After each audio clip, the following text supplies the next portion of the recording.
Baik, sekarang mari kita bahas sebuah misteri. Apakah Bapa Surgawi rela memberikan nama yang mulia dan terhormat kepada kita? Saudara Shibwa benar-benar berkata. Sangat rela, sangat-sangat rela. Asalkan kita mau mengetuk pintu Bapa Surgawi. Bapa pasti akan membukakan pintu bagi kita. Misalnya saja saudara Sibo sedang berada di dalam sebuah ruangan. Lalu, jika seorang saudara atau saudari datang mengetuk pintu dan berkata, Tunggu sebentar, Saudara Shibwa.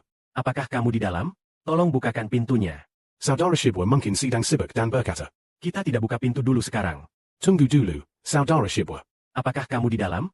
Tolong bukakan pintu untukku. Fibo berkata, aduh, mungkin lebih baik tidak dibuka dulu. Ah, biarlah, masih ada beberapa hal yang belum selesai. Lalu terus mengetuk pintu. Tok tok tok. Kemudian guru berkata, aduh. Lebih baik buka saja, buka saja. Urusan lain bisa ditunda dulu. Akhirnya pintu pun dibuka. Saudara-saudari pun bisa masuk dan berbicara. Ini menunjukkan bahwa ketika kita mengetuk pintu Bapa Surgawi, Bapa pasti akan membukakan pintu. Saudara Shibwa tidak mungkin lebih baik daripada Bapa Surgawi. Seorang saudara saja sudah sangat rela membukakan pintu bagi saudara-saudarinya. Apalagi Bapa Surgawi kita. Dia jauh lebih rela lagi. Kebaikan itu hanya milik Bapa Surgawi. Siapapun yang mau mengetuk pintu, ia akan membukakan. Mari kita lihat perumpamaan Tuhan Yesus tentang kerajaan surga, undangan menghadiri perjamuan kawin. Orang-orang pertama itu berkata, beberapa kelompok orang di awal berkata, Saya baru saja membeli ladang. Baru saja membeli rumah, tidak bisa pergi. Baru saja menikah, tidak bisa pergi. Lalu siapa yang akhirnya bisa pergi? Orang yang pingkang, orang yang lemah. Dan berbagai orang yang sakit. Mereka semua bisa pergi. Mengapa mereka bisa pergi? Karena mereka mau. Mereka mau, maka mereka bisa masuk ke dalam kerajaan surga.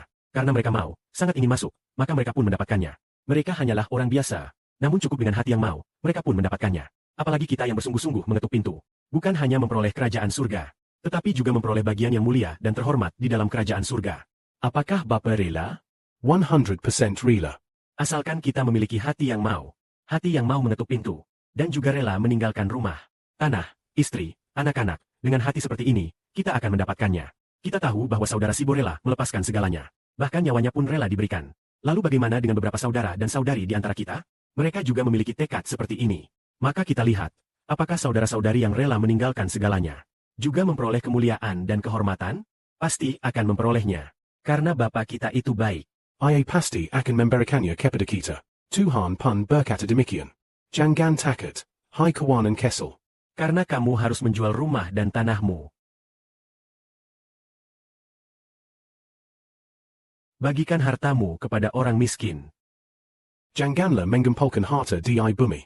Melainkan kumpulkanlah harta di surga. Karena Bapa Surgawi rela memberikan kerajaan itu kepadamu.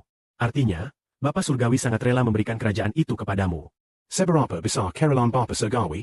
Saudara Shibwa. Bahkan seorang Bapa yang sangat rindu dan jayat mencari telah menjual seluruh kerajaan surga kepada Saudara Shibwa. Memberikannya kepada Saudara Shibwa, berkata, engkau menjadi tuan kerajaan surga. Nama kerajaan surga pun diubah, menjadi persis sama dengan nama Saudara Sibo.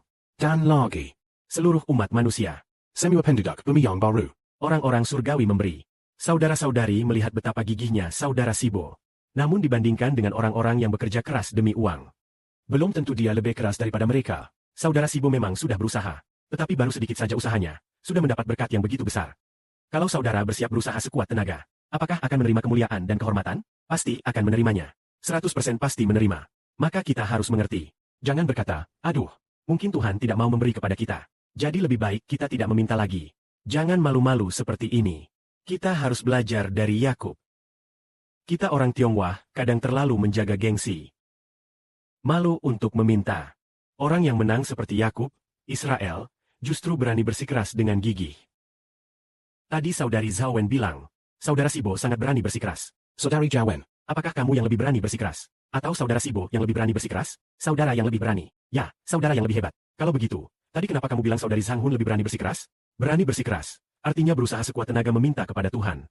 Seperti yang dikatakan kepada saudari Jahuan, berdoa kepada Tuhan, kepada Bapa Surgawi. Sebelum aku mengenal saudara Sibo, Bapa, Tuhan, Bapa, bangkitkan generasi ini. Bangkitkan generasi ini. Sudah tak terhitung berapa kali aku berdoa seperti itu. Dengan sepenuh hati, tak kusangka dia akhirnya menjadi ibu negara. Wah, benar-benar ajaib. Jadi kita harus cukup berani bersikeras. Jika tidak cukup berani bersikeras, maka orang lain yang lebih berani bersikeras akan berjuang mati-matian mencetak pintu, dan melepaskan segalanya demi menjejar. Ia pasti akan menerimanya. Kita harus berani bersikeras. Jangan sungkan-sungkan kepada Bapa Surgawi. Langsung saja katakan, Bapa, anak sangat mengasihi Bapa. Sangat mengasihi Tuhan, juga sangat mengasihi saudara Sibau. Anak rela meninggalkan segalanya untuk mengikut. Dan benar-benar meninggalkan segalanya untuk mengikut. Lalu setiap hari berusaha sekuat tenaga bekerja bersama. Kalau sudah berusaha sekuat tenaga begini, apapun yang Bapa gerakkan dalam hati untuk diminta. Berdoa dengan si penuh hati, pasti akan menerimanya. Karena Tuhan berkata, siapapun yang meminta pasti menerima. Segala hormat dan kemuliaan bagi Bapa dan Tuhan.